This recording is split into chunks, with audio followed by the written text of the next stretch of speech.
Okay, this video will conclude Chapter 2 on turbomachinery. So let's go ahead and do an example problem, similar to the example problem we did in the prior video.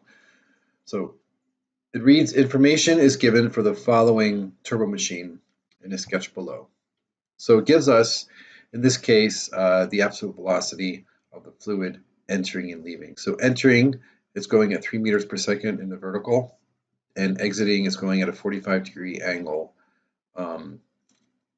to the left. It gives us the outer radius and the inner radius. So basically, the inner radius being the radius of the fluid entering, and the outer radius being the radius where the fluid exits. It gives us the flow rate, density of the fluid, and also the angular speed. The problem is asking us to determine the power and the change in head for these given set of conditions.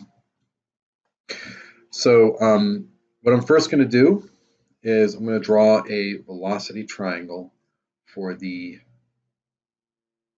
entering fluid. So we'll have the tangential velocity of the rotor, and we have the absolute velocity of the fluid, and then the relative velocity between the rotor and the fluid. So again, what I'm interested in is pulling out what the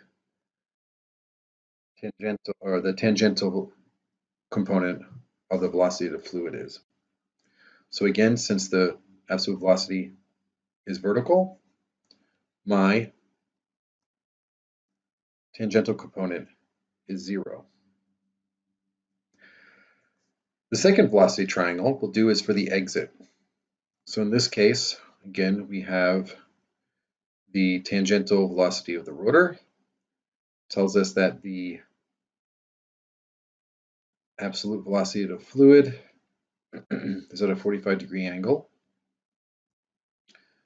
which results in some relative velocity between the two.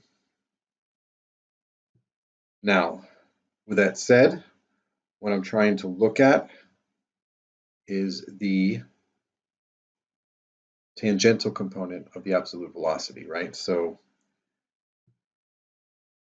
if we were to go ahead and compute that, we would get that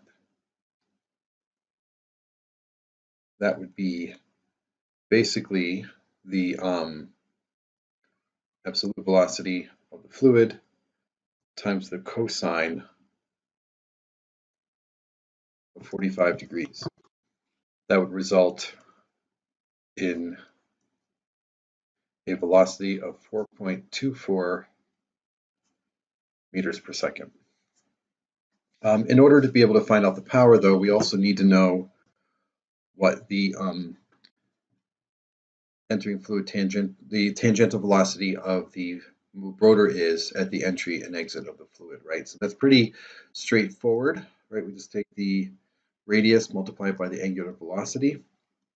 So at the entry point of the fluid, it's 0.15 meters times an angular velocity of 25 radians per second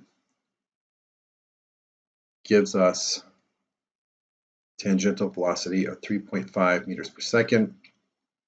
We can do the same thing for the fluid exiting the turbine.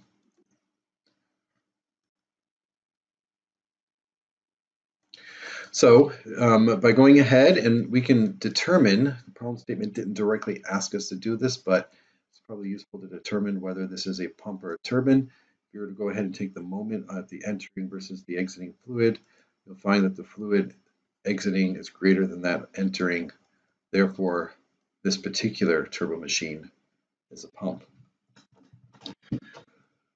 So going on to the next slide, now that we have all of our velocity components, we can figure out what the head is. So we have here the tangential velocity of the rotor at the entrance of the fluid multiplied by the fluid's tangential velocity minus the same thing for the exit. So just fill in my numbers. 3.75 meters per second for the tangential velocity of the fluid times, of the rotor times 0, which is tangential velocity of fluid entering, minus the same thing for the fluid exiting. We get a head of 31.82 meters squared per second squared. Go ahead and